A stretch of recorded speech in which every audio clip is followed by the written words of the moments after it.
জঙ্গলের পেতনির অভিশাপ। সূর্যের আলো ঢুকতেও ভয় পায়।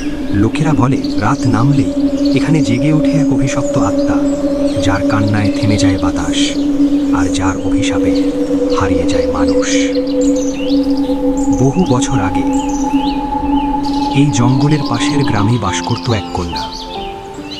তার নাম ছিল মাধবী। সে ভালোবাসত এক সাধারণ কাঠুরিয়াকে, কিন্তু লোভী এক জমিদার এই ভালোবাসা মেনে নেয়নি।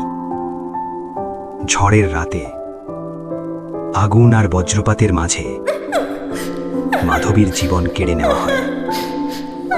মৃত্যুর ঠিক আগ মুহূর্তে তার কান্না আর অভিশাপ মিশে যায় এই জঙ্গলের মাটিতে। সেই দিন থেকেই প্রতি পূর্ণিমার রাতে এই জঙ্গল কেঁপে ওঠে, নারীর কান্না শোনা যায়। আর যারা লোভ নিয়ে বনে ঢোকে তারা আর কখনো ফিরে আসে না। এই গ্রামেরই এক যুবক, তার নাম আরিফ। মৃত্যুশয্যায় তার মা। শেষ আশাটুকু ছিল এই জঙ্গলের ভেতরের এক ঔষধি গাছ। ভয়কে বুকে চেপে আরিফ ঢোকে পড়ে নিষিদ্ধ জঙ্গলে। চারপাশ থেকে ভেসে আসে অচেনা ডাক, ফিরে যাও। কিন্তু সে থামে না। হঠাৎ ঘন কুয়াশার ভেতর থেকে ভেসে ওঠে দুটি লাল চোখ। সে দাঁড়িয়েছিল ঠিক সামনে, জঙ্গলের পেতনি। তার কণ্ঠে ছিল শত বছরের যন্ত্রণা।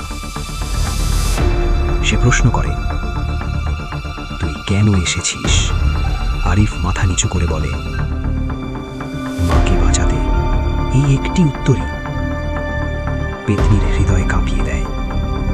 কারণ শত বছরেও কেউ নিঃস্বার্থ ভালোবাসা নিয়ে এখানে আসেনি। পেতনি বলে, ভোরের আগে জঙ্গল ছাড়তে পারলে তুই বাঁচবি আর আমার অভিশাপও ভাঙবে।